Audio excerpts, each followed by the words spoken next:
Oke, baik. Selamat malam, Bapak dan juga rekan-rekan. Pada malam hari ini, kami dari kelompok 6 itu akan mempresentasikan mengenai materi Quantum Machine Learning. Adapun anggota dari kelompok kami, yaitu saya sendiri, Putu Mentari Hermayanti, kemudian bersama dengan Ibu Widiantari. Ibu mungkin bisa diklik tampilkan nih, Bu, supaya lebih besar dia. Ya,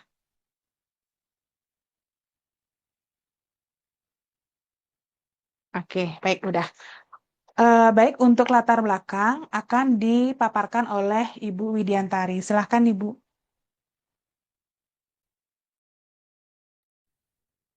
Baik, terima kasih atas waktunya. Untuk presentasi hari ini, saya akan mulai dari bagian latar belakang.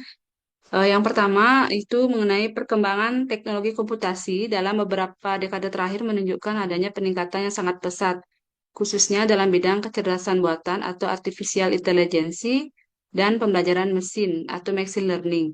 Nah, kedua bidang ini telah menjadi fondasi bagi berbagai inovasi modern, mulai dari pengenalan eh, pola, pemrosesan bahasa alami, sistem rekomendasi, hingga teknologi otonom.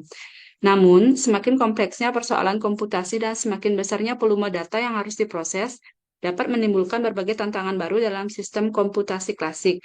Nah, keterbatasan daya komputasi, efisiensi algoritma, serta waktu pemrosesan dapat menjadi faktor penghambat dalam pengembangan solusi berbasis machine learning dalam skala besar.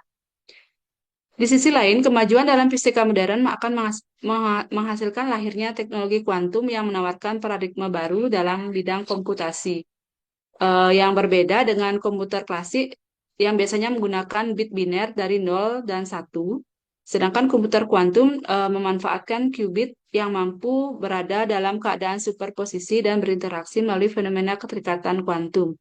Nah, sifat-sifat ini akan memungkinkan komputer kuantum dapat memproses informasi secara paralel dengan kapasitas eksponensial sehingga berpotensi menyelesaikan persoalan komputasi yang tidak dapat dijangkau oleh komputer klasik.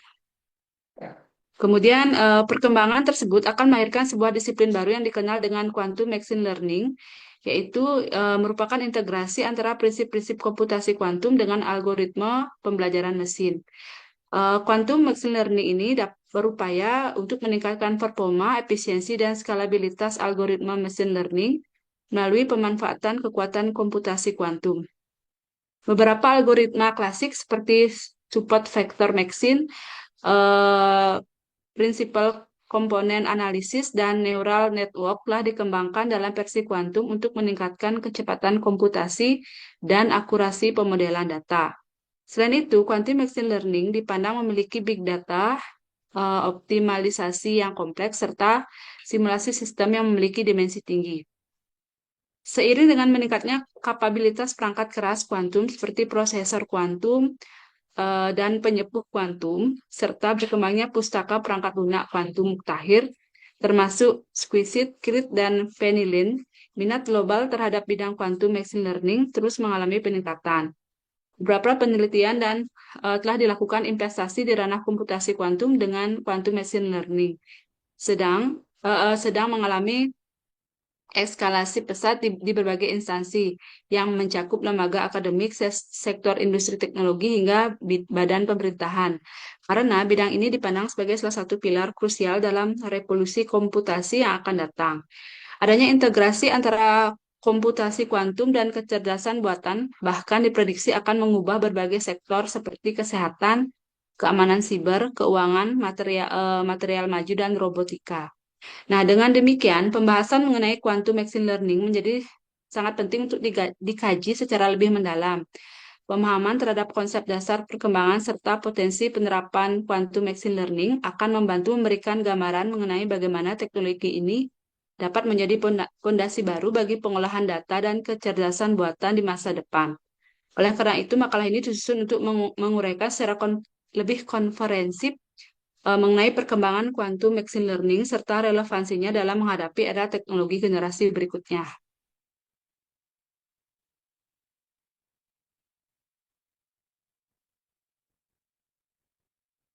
Kemudian adapun rumusan masalah dari makalah yang bisa kami buat, yang pertama, apakah yang dimaksud dengan quantum machine learning serta prinsip-prinsip fundamental apa saja yang menjadi dasar konseptualnya? Yang kedua, bagaimanakah evolusi teknologi komputasi kuantum serta keterkaitannya dengan bidang machine learning? Yang ketiga, bagaimana peran algoritma dalam quantum machine learning?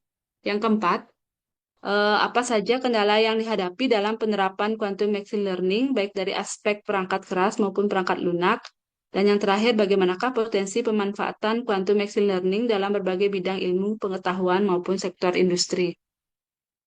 Kemudian, adapun tujuan dari makalah ini yaitu yang pertama, menjelaskan konsep dasar dari quantum machine learning serta prinsip-prinsip kuantum yang mendukungnya. Kemudian menganalisis perkembangan komputasi kuantum dan integrasinya dengan machine learning. Yang ketiga, mendeskripsikan dan menjelaskan peran algoritma dalam quantum machine learning. Yang keempat, mengidentifikasi tantangan dan pengembangan serta implementasi teknologi quantum machine learning.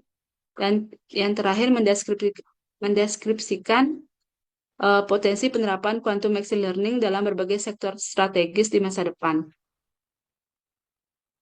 Kita lanjut ke bagian pembahasan. Yang pertama, konsep dasar quantum machine learning. Nah, quantum computing atau komputasi kuantum merupakan paradigma komputasi yang memanfaatkan prinsip-prinsip mekanika kuantum untuk merepresentasikan dan memanipulasi informasi yang berbeda dengan komputasi klasik dengan menggunakan bit biner dari 0 atau 1.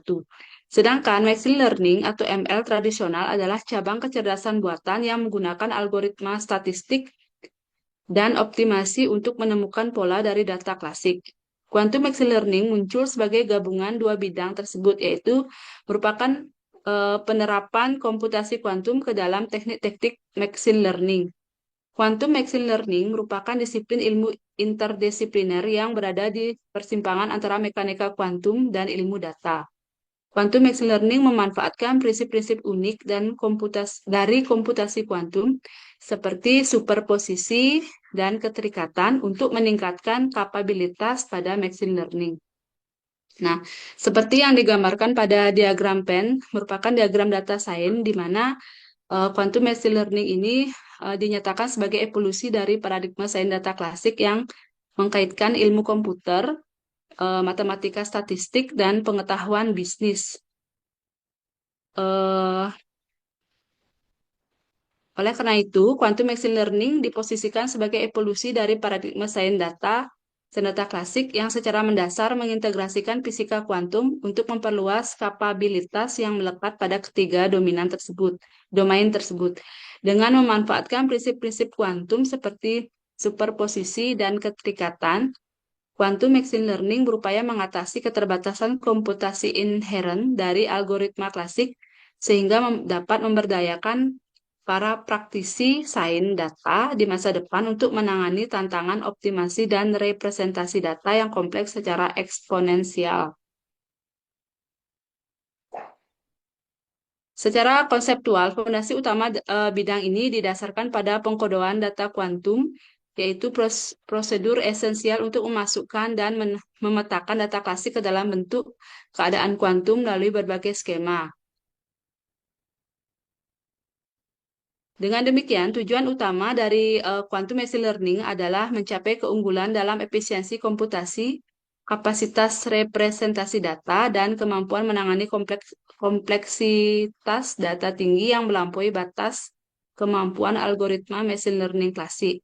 Secara teknis, quantum machine learning merujuk pada penerapan data, baik data klasik maupun kuantum, yang diproses menggunakan sirkuit kuantum, qubit, dan operasi kuantum guna menghasilkan model pembelajaran yang lebih unggul dan adaptif.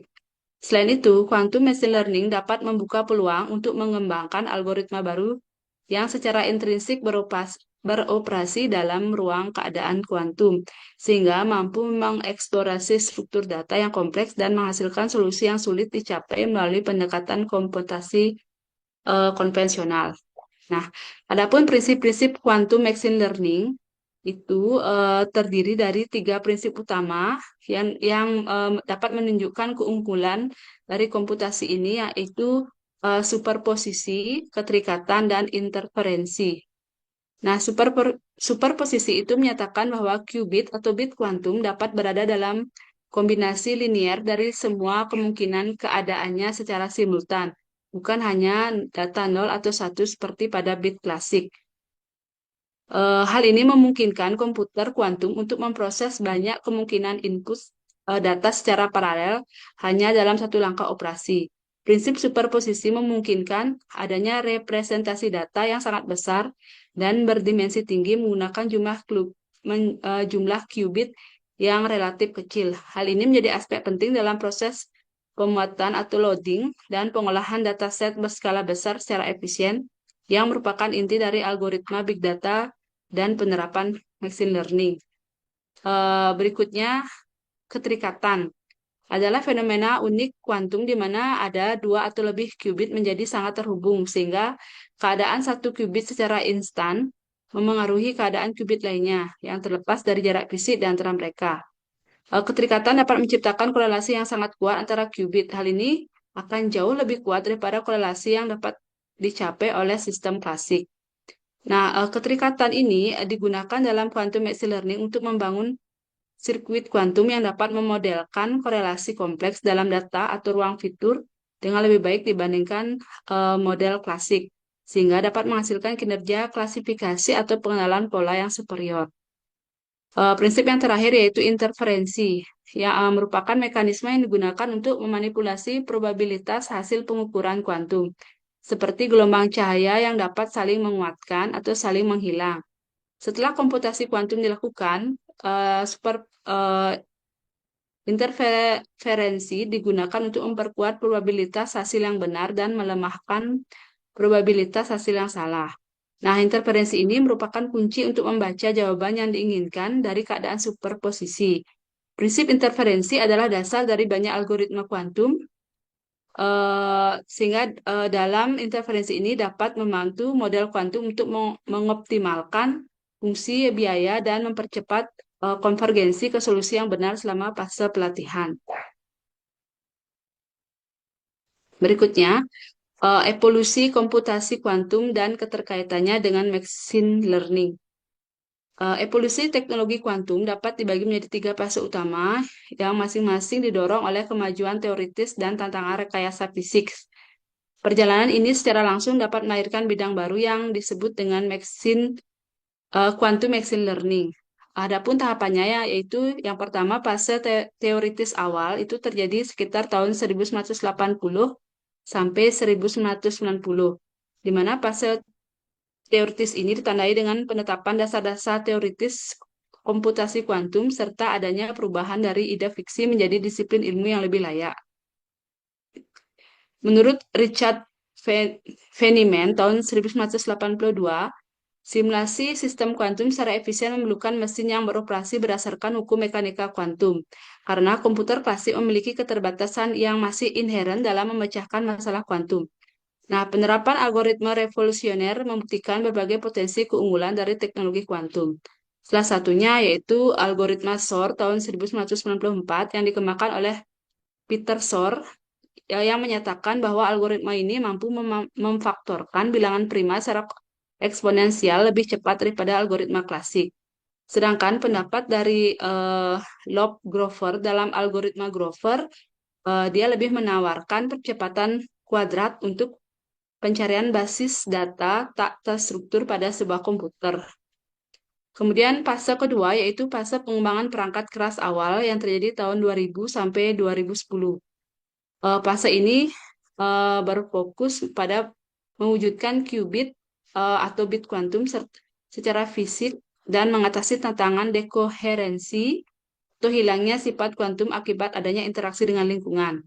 Nah, teknologi qubit domain merupakan penelitian yang berpusat pada beberapa implementasi perangkat keras utama seperti Google salah satunya yang menggunakan sirkuit listrik yang didinginkan hingga suhu mendekati nol mutlak.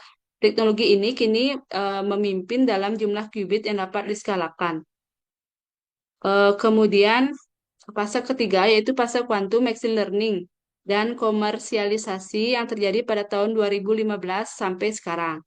Nah, seiring dengan pertumbuhan big data dan meningkatnya keterbatasan performa, metode machine learning klasik dalam menangani data yang berskala besar serta berdimensi tinggi, prinsip-prinsip dari komputasi kuantum mulai diterapkan ke dalam bidang machine learning dan melahirkan teknologi baru yang disebut dengan quantum machine learning. Pendekatan ini tidak hanya menawarkan kapasitas komputasi yang lebih besar melalui pemanfaatan superposisi, tetapi juga dapat membuka peluang untuk melakukan pemrosesan informasi secara paralel. Kemudian keterikatan dengan prinsip kuantum. Nah, quantum machine learning ini merupakan gabungan antara machine learning tradisional dengan komputasi kuantum yang menggunakan qubit dan fenomena kuantum untuk membangun algoritma machine learning. Quantum machine learning dapat memanfaatkan prinsip kuantum untuk meningkatkan tiga aspek utama dalam machine learning, yaitu pengolahan data, keterikatan, dan percepatan algoritma. Dengan memanfaatkan sifat kuantum, quantum machine learning ini diharapkan mampu meningkatkan efisiensi baik dari segi kecepatan, kapasitas menangani data besar atau kompleks, maupun kemampuan representasi dan berdimensi tinggi atau ruang solusi yang besar. Uh, Presentasi selanjutnya itu akan dilanjutkan oleh Bu Mentari mengenai peran algoritma dalam quantum machine learning. Bu Mentari dipersilakan. Baik, terima kasih Ibu atas waktunya. Namun sebelumnya Ibu apa bisa di-share ulang slide presentasinya karena ada beberapa bagian yang tertutup Ibu. Ada hitam-hitam di atas dan di bawahnya begitu.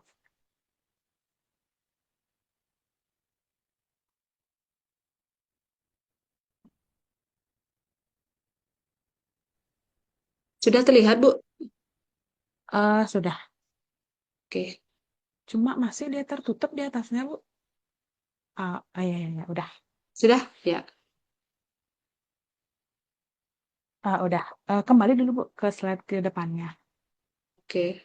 Ya, oke. Baik, selanjutnya saya akan melanjutkan presentasi mengenai peran algoritma dalam quantum machine learning. Di mana machine learning, seperti yang sudah dijelaskan oleh Ibu Widiantari tadi, merupakan teknologi yang memungkinkan komputer untuk belajar dari data dan membuat suatu keputusan tanpa diprogram secara eksplisit. Nah, dalam mesin learning ini menggunakan algoritma. Jadi, algoritma dalam mesin learning adalah seperangkat aturan atau prosedur matematika yang digunakan untuk menganalisis data, mengenali pola, dan juga membuat prediksi ataupun keputusan. Selanjutnya, nah, algoritma ini bertindak sebagai mesin pemrosesan data yang mengubah informasi dari mentah menjadi model yang dapat digunakan untuk analisis dan juga pengambilan suatu keputusan. Nah, yang pertama, algoritma digunakan sebagai fondasi dari machine learning. Nah, algoritma adalah inti dari sistem machine learning, jadi tanpa adanya algoritma yang tepat, komputer tidak akan mampu mengenali pola dalam data atau membuat prediksi yang akurat. Adapun peran utama dalam algoritma dalam mesin learning itu meliputi 4 hal. Yang pertama yaitu mempelajari pola dari data algoritma, mengidentifikasi hubungan tersembunyi dalam suatu data seperti pola perilaku penggunaan dalam e-commerce atau tren pasar saham. Kemudian yang kedua adalah membuat prediksi dan juga keputusan. Yang ketiga, mengoptimalkan kinerja dari model algoritma. Dan yang keempat adalah beradaptasi dengan data baru. Selanjutnya, kategori algoritma dalam machine learning. Jadi ada 3 kategori algoritma dalam machine learning. Yang pertama adalah supervised learning, yaitu pembelajaran terawasi. Pembelajaran terawasi ini merupakan suatu metode di mana algoritma dilatih dengan data berlabel. Yang berarti dalam setiap contoh ini memiliki output atau jawaban yang sudah kita ketahui. Nah, penggunaannya misalnya contoh algoritmanya adalah regresi linier, kemudian decision tree, support vector mesin, atau yang terakhir adalah KNN atau Kiner Snake Board. Nah, contoh penggunaan dari pembelajaran terawasi ini adalah ketika kita memprediksi misalnya harga rumah berdasarkan luas maupun lokasinya. Kemudian yang kedua, misalnya kita mendeteksi email ini spam atau bukan. Yang kedua adalah unsupervised learning atau pembelajaran tanpa pengawasan. Nah, berbeda dengan supervised learning ini, unsupervised learning bekerja dengan data yang tidak berlabel. Jadi, output yang dihasilkan atau jawabannya itu tidak kita ketahui. Contoh algoritma yang menggunakan unsupervised learning ini, yaitu yang pertama, K-mean clustering, atau mengelompokkan data dari berbagai kategori, kemudian penyusunan data, dan juga mengurangi dimensi data untuk analisis yang lebih efisien. Nah, contoh penggunaannya adalah misalnya analisis pola pembelian di toko retail dan juga segmentasi pelanggan dalam pemasaran. Kemudian yang ketiga yaitu reinforcement learning, yaitu pembelajaran dengan penguatan. Nah, metode ini di mana agen itu belajar melalui suatu proses trial dan juga error untuk memaksimalkan keuntungan dalam suatu lingkungan. Nah, contoh penggunaannya adalah dalam game AI seperti AlphaGo yang mengalahkan pemain manusia. Kemudian yang kedua, robotika yang belajar bergerak secara mandiri. Selanjutnya, adalah cara kerja algoritma mesin learning. Ya, next Ibu. Nah, cara kerja algoritma mesin learning ini sebelumnya Ibu. Kok hilang ya? Oke, next Ibu. Cara kerja algoritma dari mesin learning ini yaitu yang pertama adalah pengumpulan data, kemudian setelah pengumpulan data adalah processing data. Setelah processing, kita akan memilih algoritma. Jadi, pemilihan algoritma ini berdasarkan jenis masalah yang ada. Kemudian, tahap selanjutnya adalah training model, kemudian evaluasi dari model, dan juga optimasi dan deployment. Nah, dalam pemilihan algoritma itu sangat bergantung pada yang pertama adalah jenis data. Jadi, kita harus tentukan terlebih dahulu jenis data apa yang kita punya, apakah memiliki label ataupun tidak. Kemudian, yang kedua adalah kompleksitas masalah. Jadi, seberapa rumit hubungan antara variabel atau data. Yang ketiga adalah ukuran dataset. Jadi, algoritma yang efisien untuk data besar itu mungkin berbeda dengan algoritma yang digunakan untuk data kecil. Yang keempat adalah kecepatan eksekusinya. Jadi beberapa algoritma lebih cepat tetapi kurang akurat, sementara ada juga beberapa algoritma itu lebih lambat tetapi dia lebih akurat atau lebih presisi dalam mengolah data. Nah, sebagai contoh, misalnya untuk memprediksi harga rumah, regresi linier ini bisa menjadi pilihan, sementara untuk sistem rekomendasi film, misalnya metode clustering seperti K-means itu lebih efektif digunakan. Selanjutnya,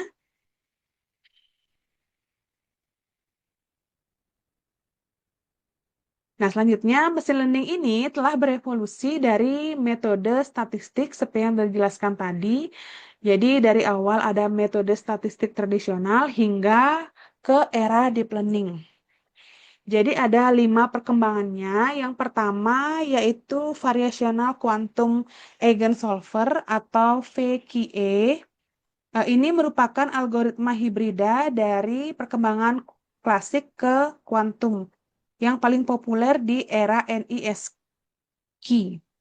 Nah, cara kerja dari quantum variational eigensolver ini yaitu menggunakan sirkuit kuantum untuk menyiapkan status dari kuantum, kemudian mengukur energinya. Kegunaannya sangat krusial dalam bidang kimia kuantum untuk menemukan energi dasar dari suatu molekul atau ground state energi.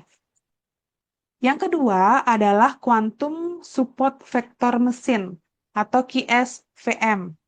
Nah, algoritma ini adalah versi kuantum dari SVM klasik yang digunakan untuk mengklasifikasikan suatu data. Nah, keunggulan dari kuantum ini adalah berpotensi memberikan percepatan eksponensial dalam pemrosesan ruang fitur yang besar. Kemudian yang ketiga adalah Quantum Neural Network atau QNN. Nah, ini adalah analog kuantum dari jaringan saraf tiruan. Jadi aplikasinya dalam pengenalan pola, klasifikasi gambar, dan juga dalam segi fungsi generatif. Kemudian yang keempat, ada Quantum Approximate Optimized Algoritma. Jadi ini dirancang khusus untuk memecahkan masalah optimasi dari kombinatorial. Nah, konsepnya itu adalah penerapan dalam segi logistik, penjadwalan, dan optimasi dari graf. Yang terakhir adalah HHL algoritma. Algoritma ini digunakan untuk menyelesaikan sistem persamaan linear. Baik, selanjutnya adalah kendala dalam penerapan quantum machine learning. Penerapan algoritma quantum machine learning di dunia nyata itu masih menghadapi hambatan fisik dan juga algoritmik yang signifikan. Nah, adapun kendalanya, yang pertama dari masalah input data atau data loading problem. Nah, ini merupakan suatu masalah yang sering kali diremehkan.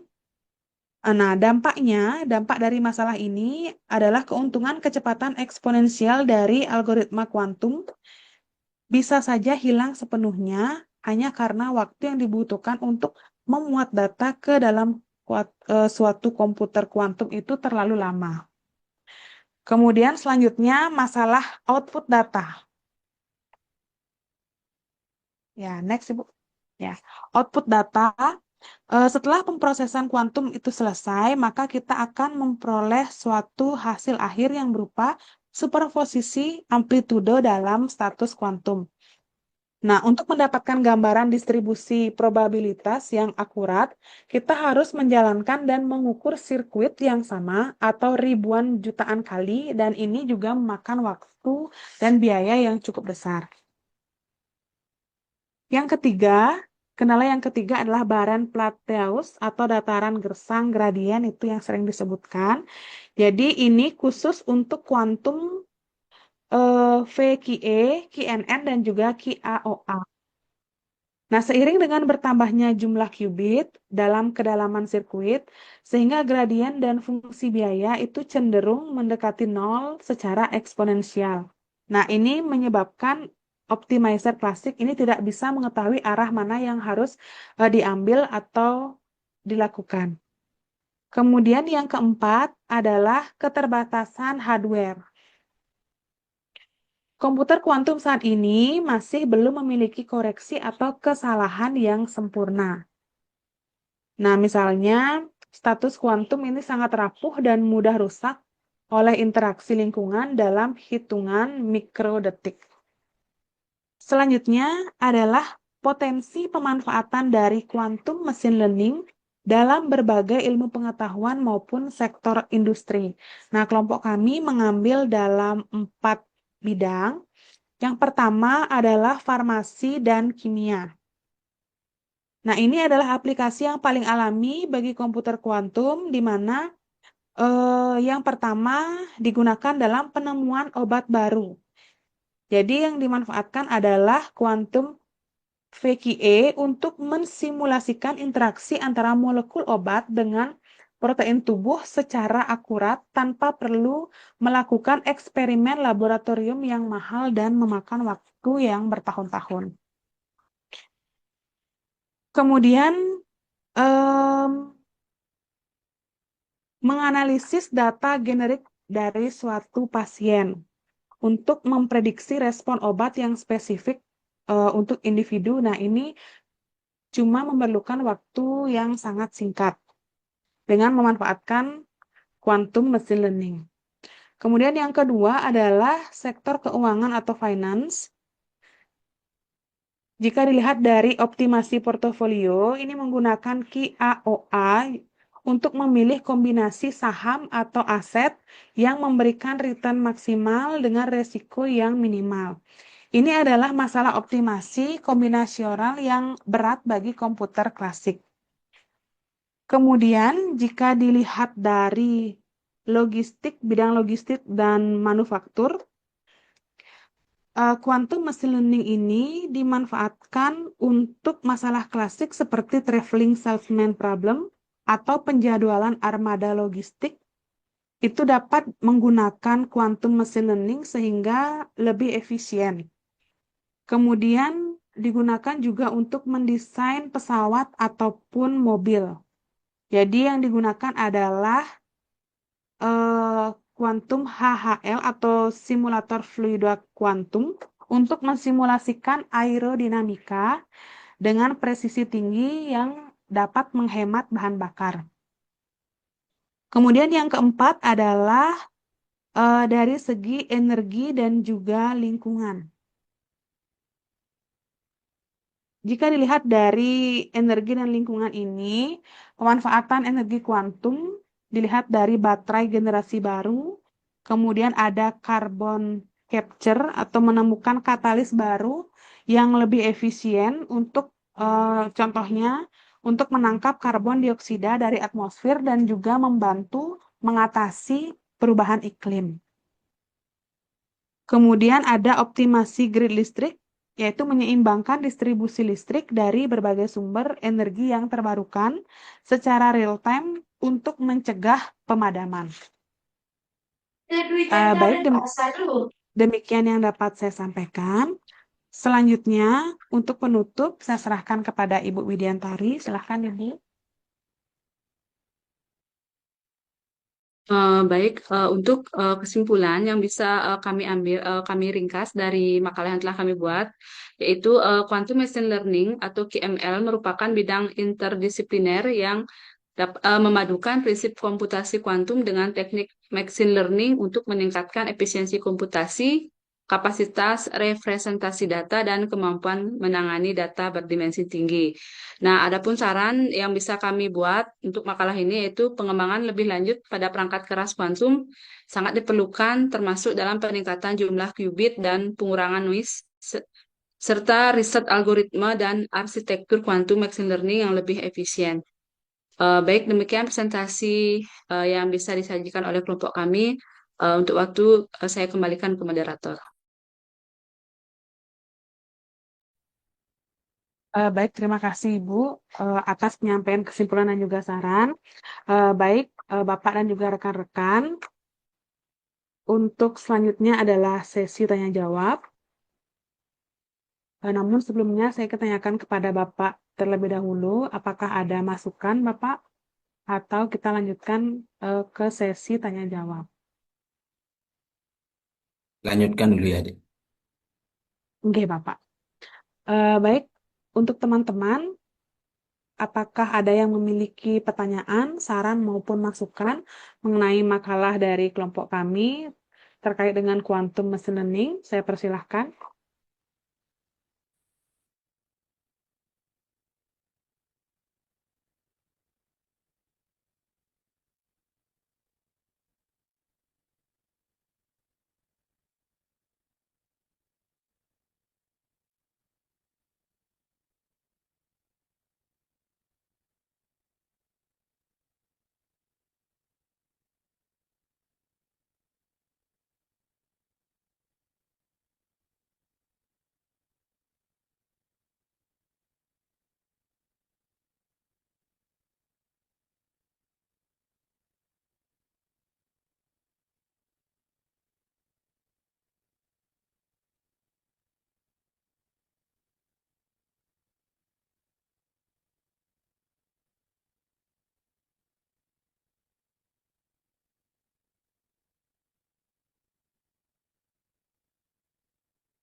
Bagaimana rekan-rekan? Ada yang ingin bertanya ataupun menambahkan?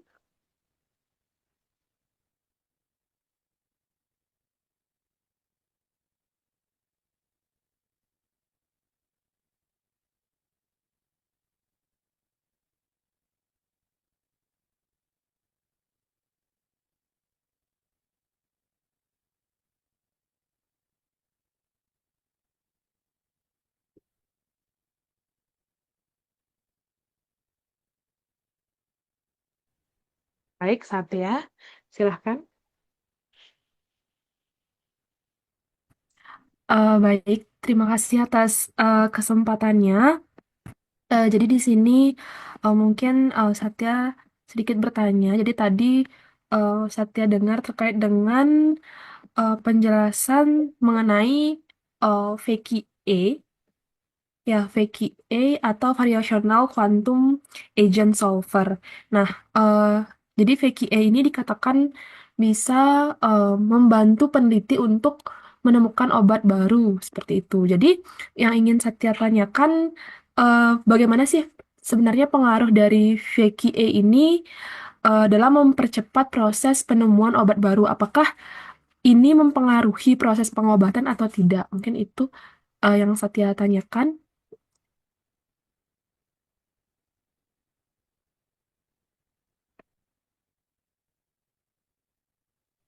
Baik, terima kasih Satya atas pertanyaannya. Mungkin akan saya ulang terlebih dahulu ya untuk pertanyaannya. Pertanyaan Satya mengenai VQE, di mana VQE ini kan membantu peneliti untuk membuat obat baru, seperti itu kan. Nah, bagaimana pengaruh VQE dalam penemuan obat baru? Apakah VQE ini mempengaruhi dalam pengobatan? Seperti itu Satya ya. Oke, Ibu. Jadi bagaimana sih pengaruhnya seperti itu ya? Ya, baik, terima kasih atas pertanyaannya. Kami meminta waktu sebentar untuk berdiskusi.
Baik Satya, di sini saya akan mencoba menjawab pertanyaan dari Satya, di mana VQE ini dikatakan bisa membantu peneliti untuk membantu dalam penemuan obat baru. Nah, bagaimana pengaruh VQE dalam penemuan obat baru? Apakah nantinya VQE ini mempengaruhi pengobatan? Dalam quantum machine learning, ini VQE ada yang dimaksud kemungkinan besar adalah variasional quantum algoritma atau sering disebut sebagai variasional quantum ansatz. Nah, di mana yang terkenal ini adalah variasional quantum eigensolver. Nah, penemuan obat ini adalah suatu proses untuk mencari kunci dalam protein atau penyakit tertentu, di mana molekul obat ini akan bertemu dengan protein tertentu. Dalam komputer klasik itu sering kesulitan untuk melakukan ini karena simulasi kimia kuantum itu sangat rumit. Eh, oleh karena itu, adanya quantum machine learning ini sangat mempermudah dalam bidang obat-obatan, di mana VQA ini menggunakan qubit untuk meniru perilaku elektron secara alami, di mana nanti akan dihasilkan algoritma yang bisa menghitung energi terendah atau keadaan dasar dari sebuah molekul obat dengan presisi yang sangat tinggi. Nah, nantinya peneliti ini dapat mengetahui dengan pasti apakah sebuah obat ini akan stabil atau justru obat ini beracun, misalnya dalam suatu percobaan lab fisik. Em, apakah VQE ini mempengaruhi pengobatan pasien? Berdasarkan literatur yang saya baca ini, VQE ini sangat berpengaruh dalam pengobatan pasien meskipun dampaknya itu tidak langsung.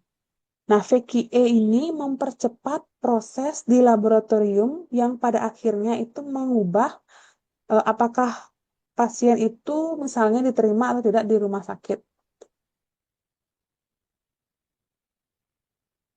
Kemudian, VQE ini juga dapat membantu menganalisis data genetik pasien yang dikaitkan dengan struktur molekul obat, sehingga nanti dokter itu bisa memberikan obat yang dirancang secara spesifik untuk pasien. Jadi bukan seperti sekarang obat satu untuk semua pasien.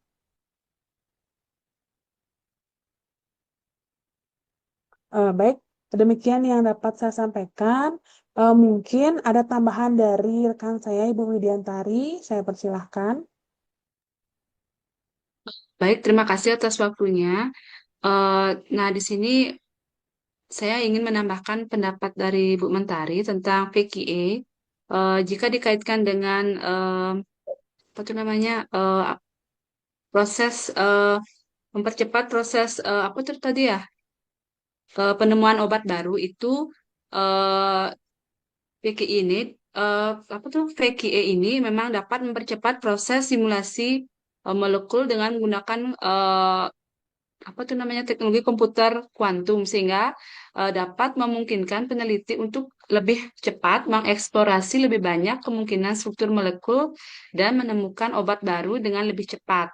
Nah, sehingga karena teknik dari VQA ini dia langsung dapat lebih akurasi atau dapat meningkatkan akurasi dalam memprediksi sifat-sifat kimia molekul yang terkandung dalam suatu obat sehingga eh, teknik ini dapat digunakan untuk eh, pengembangan obat baru dengan mengurangi kebutuhan akan eksperimen laboratorium yang mahal dan waktu yang lama. Nah, selain itu, fikih ini juga lebih apa itu namanya digunakan ada apa tuh lebih valid dalam memprediksi adanya penemuan obat baru yang sesuai dengan penyakit-penyakit langka yang bisa eh, digunakan sebagai prediksi afinitas obat dengan target penyakit-penyakit yang baru ditemukan. Sehingga PKI ini bisa digunakan untuk secara langsung mengidentifikasi target obat yang bisa digunakan untuk pengobatan yang lebih akurat. Baik, itu yang bisa saya tambahkan. Terima kasih, Bu. Baik, terima kasih Bu Widiantari. Bagaimana Satya atas jawaban dari kelompok kami?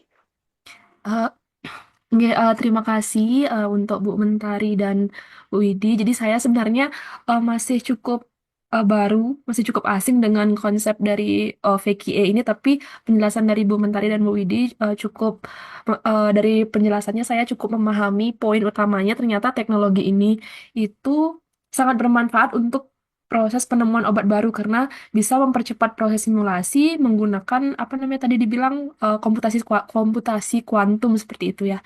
Nih, mungkin terima kasih atas jawabannya Bu Widi, Bu Mentari. Baik, terima kasih Satya. Mungkin ada rekan-rekan yang ingin bertanya lagi atau ada tambahan dari Bapak terkait makalah kelompok kami, Bapak. Ya, sedikit aja ya. Anda harus jelaskan pertama tentang eh, apa itu kuantum, ya kan gitu. Kuantum, kemudian aspek yang kedua ada bit dan kubik, kubit tadi ya. Kalau kuantum itu berdasarkan teori kalau elektron, proton dan sebagainya menurut asas Schrödinger, artinya berada di banyak posisi sehingga ada superposisi. Superposisi itu 1, 0, 0, 1. Sedangkan mekanika klasik itu hanya satu atau nol gitu, satu saja, satu posisi. Karena dia bersifat sebagai kalau sebagai materi. Sedangkan eh, di di kuantum ini itu bisa bersifat materi, bisa bersifat gelombang. Itu kan dua. Dari dua kemungkinan itu, sehingga ada satu ruang, ruang orbital dari ke teori ketidak kemungkinan itu yang menyebabkan superposisi. Ini adalah salah satu eh, strategi eh, bagaimana nanti proses pengobatannya menggunakan teori mekanika kuantum atau quantum machine learning gitu ya. Eh, Ya dalam kesehatan, dalam banyak hal ya. Tetapi teori-teorinya mesinnya yang dibuat itu adalah mesin semacam ruang, tidak satu arah gitu. Sehingga ke depan nanti sangat mudah kita akan menemukan eh, sakitnya apa, dengan cepat kita kita bisa menentukan apa obatnya. Ini adalah tantangan ke depan bagi dokter. Kalau semua bisa menggunakan AI dengan kuantum ini, dokter itu kita bertanya aja, kalau sakit saya ini apa obatnya? Dengan memasukkan beberapa data, kita akan bisa menentukan obatnya A gitu. Sama dengan kalau saya mengisolasi satu senyawa yang ada pada wine, namanya resveratrol. Resveratrol ini bisakah dia menghambat penyakit plak pada jantung, itu kan, pada pembuluh darah. Nah, plak pembuluh darah ini eh, ruang yang mungkin akan berinteraksi dengan plak itu. Plak itu adalah semacam lemak dan sebagainya. Kemudian ini didekatkan, di disimulasikan dengan berbagai kemungkinan gitu. Kemungkinan ini, kemungkinan ini, kemungkinan ini gitu. Sehingga muncullah apa yang kita amati sekarang dengan molecular docking. Molecular docking itu oh, kalau ini dimasukkan dengan ini simulasi ini dengan data AI. Kemudian kalau kita menemukan resveratrol dengan konsentrasi sekian, ini plaknya akan hilang dengan kemungkinannya apa? Kemungkinannya flagnya akan hilang kalau yang melekatkan itu, nah ini baru ada antigennya, ada ada berapa senyawa kemungkinan-kemungkinan yang bisa menentukan sesuai dengan prediksi daripada itu pada lemak yang ada pada pembuluh darah. Nah, kerjanya seperti itu karena tadi kan kita kita berada di ruang di mana di mana pemikiran kita adalah itu di bits sama di kubik ya. Posisi elektron itu hanya satu, nol, ada tidak ada. Tetapi kalau tidak di orbital X, di orbital Y gitulah contohnya.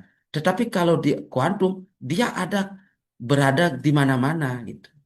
Dengan berada di mana-mana ini dideteksi, kemungkinan-kemungkinannya akan mudah, kemungkinan-kemungkinan keberadaannya mungkin mudah dilakukan sehingga lebih cepat akan daripada yang sekarang. Sekarang kan CPU sudah semakin banyak, kita menggunakan HP sudah ya 5 tahun harus ganti karena mesin-mesinnya udah memorinya sudah full ya. Di samping dia bahannya sudah mengalami reduksi dan memori untuk penyimpanannya sudah sudah banyak sehingga mengganggu sistem gitu. Nah, ke depan kita akan menikmati ini. Ke depan kalau nanti sekarang kan masih belum kita lihat dari beberapa karena harganya mahal tadi saya dengar. Tapi kalau nanti pada suatu saat kita akan menyaksikan bahwa komputer ini menggunakan quantum machine learning. Wah, Anda tahu, oh dulu pernah kita berbicara tentang kuantum gitu kan. kuantum ternyata menggunakan kuantum. Tidak lagi prosesornya menggunakan bit lagi. Nah, ya kan kita kan membeli apa WIP itu bit dan sebagainya gitu ya. Dan seterusnya. Sekarang nanti akan qubit itu. Tapi sekarang masih terus bergerak ya. Mungkin 6 bulan atau setahun lagi akan ditemukan itu. Dengan demikian, maka ruang penyimpanan akan lebih besar, kemudian apa namanya kemungkinannya banyak dan seterusnya. Ya ini biasanya yang bisa membeli mahal ini adalah eh, yang eh, perusahaan-perusahaan besar tentunya gitu kan. Perusahaan-perusahaan besar yang seperti iPhone itu kan yang harganya 26 juta gitu atau 35 juta. Nah, itu dia bisa bagaimanapun sistem yang berubah di luar dengan meningkatkan kita WA atau TikTok semakin berubah, ya tetap aja bisa dia karena dia sudah menggunakan beberapa memori-memori yang nampaknya kuantum tapi masih disembunyikan gitu. Ke depan seperti itu. Nah, orang sudah meneliti banyak hal ya tentang tentang ini, tapi kita masih eh, berkutat yang belum. Tapi ini kan ke depannya Anda kan bisa menjadi informasi-informasi. Oh, dulu eh, tren masa depan dulu itu begini kita. Dulu pernah berpikir tentang kuantum, sekarang akhirnya jadi kenyataan gitu ya. Ilmunya ini agak berat, berat dalam artian karena ini ada konsep-konsep baru yang kemudian bagaimana kita memikirkan di tingkat mikroskopis gitu, di mikroskopis ya, gimana sih posisi elektron itu di bit itu dan kemudian bagaimana posisi elektron, proton atau neutron di eh, di di qubit itu bisa diselipi, bisa masuk ruang ini, bisa masuk ruang ini. Nah, dari ruang inilah sesungguhnya mekanisme mekanisme liar yang bisa kita amati sehingga eh, kuantum ini akan menjadi lebih cepat. Nah, seperti kalau kita belajar di kimia kuantum kan begitu, teori kebolehjadian ditemukannya elektron. Kemudian tidak hanya di kulit, dulu kan klasik itu kan di kulit elektronnya, kulit K, L, M, dan seterusnya. Tetapi ketika Schrödinger, maka ketemu bahwa elektron itu tidak di garis itu, tetapi ada teori kebolehjadian, teori nah sehingga kemungkinan ada di sini di X, kemungkinan ada di ujung di sana, di sini di sini. Ah, sehingga kemungkinan ditemukan elektron itu adalah orbital itu gitu kan. Dari kulit elektron berubah menjadi orbital gitu kan. Nah, sehingga berkembang menjadi teori orbital molekul dan seterusnya. Nah, sekarang fenomena tarian elektron ini dalam ini kan dipelajari dalam kuantum. Ya. Tadi quantum deep learning ya untuk pembelajaran ya ada pembelajaran kuantum ya kan gitu ya. Artinya itu analog saja sebenarnya dengan posisi elektron. Quantum learning yang bagaimana disebut quantum learning atau penyembuhan kuantum gitu kan. Penyembuhan kuantum itu Deepak Chopra itu menulis tentang kuantum. Ya, banyak hal yang kuantum. Kuantum itu kan biasanya ke teori eh, ke apa namanya kemungkinan-kemungkinannya dari berbagai aspek gitu. Berbagai aspek tentang sesuatu hal bisa dikaitkan dengan pembelajaran kuantum dan seterusnya. Ya, menggunakan teori Schrödinger ada di posisi X, Y, X, Z, X, dan seterusnya. Ya, itu Pak almarhum Ade Kirna ngajarkan begitu dia. Ya, dia ngajar tapi enak ya karena dia menyerap ilmunya Pak Samsul, Pak Susanto Imam Rahayu dari ITB dan itu dia sayang tapi nanti mungkin Bu Wiratini yang melanjutkan. Ya, oke. Ada hal-hal lain yang nampaknya itu sudah tadi mau ada di kesehatan, kemudian ada di big data, kemudian ada lagi di mana itu tadi banyak hal yang bisa diinikan kuantum itu. Eh, Kemudian saya ingin melihat bahwa kelemahan-kelemahannya apa saja yang saling sekarang eh, kita lihat ya. Ya kalau unit informasi, kami machine learning klasik itu adalah bit ya, 0 strip 1. Quantum machine learning qubit 0 1 bisa jadi 0 ditambah 1 gitu kan. 1 1 bisa, 0 dan 1 bisa 2 gitu kan.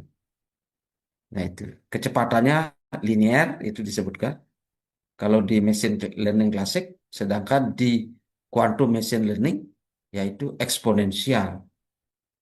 Nah, kalau hanya klasik itu kan satu aja ya di kulit elektron, tetapi kalau sudah di quantum machine ya sudah eksponensial. Nah, itu future space ya, terbatas. Kemudian kalau di quantum machine learning itu sangat besar, Hilbert space itu. Nah, ini optimisasi gradient descent, quantum annealing, tunneling tadi. Big data terkendala di proses paralel dan seterusnya. Ya, ke depan kita eh, akan terus ada kemajuan dalam bidang ini sehingga menjadikan bahwa quantum machine learning ini bukan pengganti apa mesin klasik ya, mesin learning klasik atau tetapi turbocharger yang membuka level baru komputasi untuk masalah yang mustahil diselesaikan oleh komputer biasa. Ya, itu beberapa hal yang menarik untuk Anda gini kan. Ya, ini contoh aplikasinya tadi sudah ada prediksi cuaca, ya. Prediksi cuaca, deteksi wajah, rekomendasi film, cardboard, image klasifikasi. Itu klasik ya. Ini. Kemudian kalau quantum machine learning, ini penemuan obat. Kemudian optimisasi jadwal bandara, analisis genomik, sistem keuangan kuantum, pengenalan pola ultra kompleks, misalnya kanker tahap dan sebagainya. Kita akan, misalnya kita bertanya pada ChatGPT ya, ChatGPT. Tolong carikan saya buku-buku tentang kuantum. Dia cepat sekali nyari. Nah, kok bisa ya nyari buku gitu ya? Kok bisa ya disimpan di filenya siapa yang sudah open access bisa dia cari gitu kan? Kok bisa ya menemukan itu? Apa yang bergerak itu sampai dia bisa menemukan gitu kan? Itu kan elektron sebenarnya. Elektron itu. Kalau elektron itu bergeraknya hanya satu tarikan, bit saja ya lambat gitu kan. Detik. Tapi kalau dia bisa dipekerjakan untuk eh, cari sana cari sini 0110. Nah, bagaimana caranya dia elektron itu bisa diarahkan ke sana, bisa diarahkan ke sini, kalau tidak ketemu di sini dan seterusnya. Nah, itu gimana caranya itu? Nah, ini kan ada satu bagaimana dia digerakkan dengan menggunakan mekanika kuantum itu. Teori kebolehjadian ditemukan. Kok dibolehjadian bisa ditemukan di sini, bisa ditemukan di sini. Berarti ada energi. Didesain, dimodelkan bahwa kalau tidak ada di sini, kamu cari sumbu X. Tidak dapat sumbu X, cari sumbu Y. Tidak ada sumbu Z dan seterusnya. Dibuat seperti itu. Programmernya gitu kan. Sehingga eh, kita akan, misalnya keuangan. Dia bisa meneliti di mana kesalahan dari penjumlahan uang gitu kan. Misalnya ini kita juga bisa. Saya punya modal eh, 5M gitu. Tolong bantu saya. Oh, dia bisa. Anda harus begini, harus begini. Dan memang benar bisa gitu. Dan memang masuk akal gitu kan. Sehingga konsultan finansial, keuangan, kan jadinya tidak berguna dia. Kita bisa advice pada ChatGPT. Nah, yang menemukan ChatGPT, yang menemukan DeepSeek, itu pasti kaya dia. Karena kita terus menggunakannya. Dia kaya. Semakin banyak orang di dunia menggunakan itu, dia semakin kaya. Kita paling nunggu 1 menit, 2 menit, keluar dia set. gitu kan. Yang dimakan oleh itu kan pulsa kita, paket data kita. Apalagi ada eh, TikTok dikirim ke WA Group, itu kan menyebarkan agar orang semua nonton gitu kan. Kita hanya bisa eh, ada TikTok, kemudian share, share sama like, ya gitu aja, komen gitu. Kalau membuatnya masih belum. Nah, oleh karena itu, nah, kita harus bagaimana gitu. Harus, kalau Anda terus menekuni bidang ini, dengan mudah Anda dapat bisa membuat konten dan seterusnya. Nah, itu beberapa masukan-masukan saya yang nampaknya eh, ya ada di wilayah mikroskopis, tidak di makroskopis. Kalau di mikroskopis kan dan di tingkat simbol itu kan tiga itu aspek kimianya. Ada tadi kita mikirkan bagaimana kalau keuangan, caranya menjelaskan gitu kan, menjelaskan. Kalau Anda dikasih rumus ini hitung, kemudian ROI dan sebagainya, bagaimana uang ini dikeluarkan untuk agar bisa menghasilkan passive income gitu. Dia sendiri bekerja, bekerjanya tidak linear dan dia bisa menghitung dan sebagainya. Ya, nah itu aspek mikroskopis yang ingin kita jelaskan gitu tadi. Ya, tidak menghafal gitu. Harus kok bisa ya gitu. Kok bisa ya eh, bitnya satu yang klasik, tapi ini banyak apa penyebabnya? Nah, ini kan tentu pemrograman itu yang dibuat di berbagai sumbu gitu kan, berbagai dimensi. Ya, nah itu Anda bisa baca, tapi kalau informasinya agak berat, ya agak susah. Tetapi pelan-pelan Anda akan bisa. Ya, walaupun ada diberitahu oleh internet, tapi kalau Anda tidak memahami kan tidak bisa. Oleh karena itu pahami, dianalisis dulu dengan baik. Pak, kira-kira secara sederhananya gimana sih itu? Sama dengan tadi, kuantum itu apa sih sebenarnya gitu? Ya, gimana sih kalau kimia kuantum atau kimia konvensional, kuantum apa? Kenapa disebut itu? Ya, karena posisi elektron menggunakan teori Schrödinger gitu. Baik, itu saja yang eh, ini ada mengapa superposisi penting. Komputer kuantum memproses banyak kemungkinan sekaligus. Sensor kuantum lebih presisi. Enkripsi kuantum lebih aman. Komunikasi kuantum tidak bisa disadap.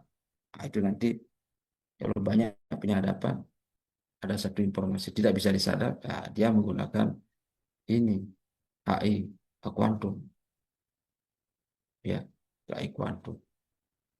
Oke. Baik, itu saja tambahan dari saya, Mentari, dan bisa dilanjutkan kalau ada yang mau bertanya lagi. Baik, terima kasih Bapak atas tambahannya. Untuk rekan-rekan, bagaimana? Apakah ada pertanyaan?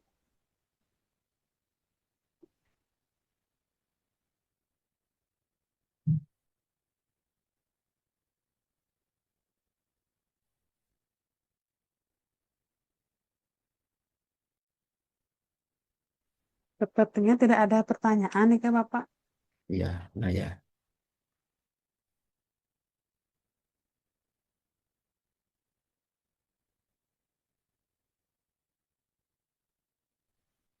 Bagaimana Bapak bisa diakhiri Ya, presentasinya, Bapak? ya bisa diakhiri. Silakan akhiri. Baik, baik. Terima kasih atas teman-teman yang sudah memberikan pertanyaan dan Bapak yang sudah menambahkan presentasi kami mengenai quantum machine learning. Apabila ada kesalahan, baik yang disengaja maupun tidak disengaja, saya mohon maaf. Saya tutup presentasi ini dengan selamat malam. Dan waktu saya kembalikan kepada Pak Heron. Silakan Pak Heron.